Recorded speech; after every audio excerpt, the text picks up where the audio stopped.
আপনি দেখে তো মনে হচ্ছে আপনি বিবাহিত লয়, চেংড়া মানুষ। আপনি কি জানেন এই কোম্পানির চাকরি যারা করে তারা সগলি বিবাহিত, অবিবাহিত খামার লেই না। কৃষক জানেন বিবাহিত লিলিয়ার সুবিধা কি, এরা বাড়ির যাওয়ার চায় না, বুঝছেন? বইয়ের খেসা নিতে বাড়ির যাওয়ার চায় না, অফিসতি থাকে যতই গালায় নাকে। স্যার আমি বিয়ে করছি, প্রয়োজনে স্যার অফিসে থাকবো, বাড়ির যাবো না, তো আমার চাকরি দরকার স্যার। আমারও একই অবস্থা স্যার, আমার না ইন্টারভিউ নেন, আমি আপনি এটি চাকরি করতে চাচ্ছি।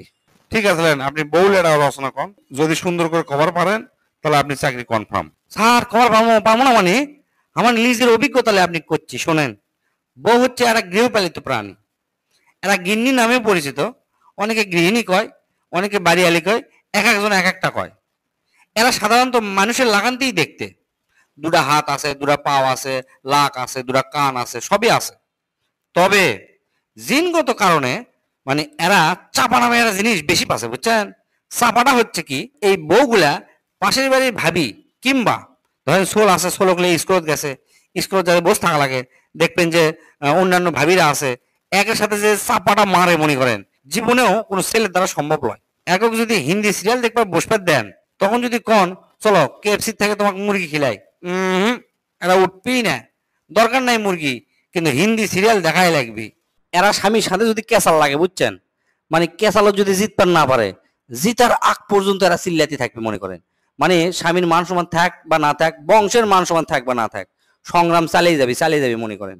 আবার কথায় কথায় করবে কি, বাপের বাড়ি যাওয়ার আপনি আলটিমেটাম দিবে, বুঝছেন। আর একটা বাণী চিরন্তনী তো আছেই, অকের মুখত সবসময় লাগে থাকে। সেটা হচ্ছে যে তোমার সাথে বিয়ে করে আমার জীবনটা শেষ। তুমি জানো আমার জন্য কত ডাক্তার ইঞ্জিনিয়ার লাইন ধরে আমার পিছে পিছে ঘুরছে, কিন্তু তারপর আমি পাত্তা দিইনি। কলেজে কত প্রেমপত্র পাইছি, মানে আমি নায়িকা আসলো নায়িকা, টাইম দেয়নি কাকু। শেষে এসে তোমার মতো রাম ছাগলক আমার বিয়ে করা লাগলো।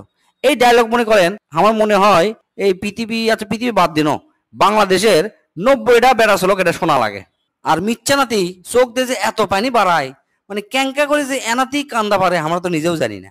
আর নারী নির্যাতনের কেস তো আছেই, মানে আমাকে পুরো একটা কপাল, পুরুষ নির্যাতনের কোনো কেস নাই। অথচ এই দেশত জরিপ করে দেখা যাবে যে 100 জনের মধ্যে 70 জন পুরুষ পুরুষ নির্যাতিত হচ্ছে, বইরা নির্যাতিত হচ্ছে না। অথচ সেই জিনিস বাংলাদেশত নাই। এটা কি কারো চোখত পড়ছে না? আর তুলনার কথা যদি একবার শোনেন, মানে প্রতিদিন আপনি তুলনার কথা শোনা লাগবে। মনে করেন আপনার বাড়ি 5 তালা, সব কিছু আছে, তারপরেও বউ কানে কাছে ঘ্যান ঘ্যান করে কি করবে জানেন? দেখছো অমুকের বাড়ি 10 তালা, অমুক বিএমডাব্লিউডি গাড়ি চালাচ্ছে, আর তুমি মাত্র এই টয়োটা গাড়ি চালাচ্ছ, এটা হলো? তারপরে আপনি যদি সারা বাংলাদেশ কিনে দেন, ওই 2 দিন খুশি থাকবি বাংলাদেশ নেওয়ার পর। তার 2 দিন পরে এনা মন খারাপ করে আবার আপনি কি করবে জানেন? বেশ, তুমি আমাকে বাংলাদেশ দিছ, বাংলাদেশ একটা মিথ্যা না দেশ, দেখো পাশের দেশ দেখো ভারত কত বড়, উনকে একটা দেশ দিলে আমার জন্য ভালো হলো নি। মানে জীবনেও আমাকে কোনোদিন মন ভরান পারবেন না। এরই নাম হচ্ছে বউ, এটাই হচ্ছে বইয়ের রচনা। ভাই আপনি এটা কি রচনা শুনালেন? আপনি রচনা শুনে তো আমার মাথায় নষ্ট হয়ে গেল। আপনি তো আমার এখনই চাকরি দিবার মন চাচ্ছে। ভাই মিথ্যা না, কষ্ট করে না বাইরে যা বসেন। আপনার অ্যাপয়েন্টমেন্ট লেটারটা লিখতে আমার যতক্ষণ দেরি, কিন্তু আপনি চাকরি হতে ততক্ষণ দেরি নাই। যান মিথ্যা না বসেন ভাই, আমি লিখে আপনি চাকরিটা দিচ্ছি, আপনি অ্যাপয়েন্টমেন্ট লেটার নিয়ে বাড়ি যাবেন, ঠিক আছে?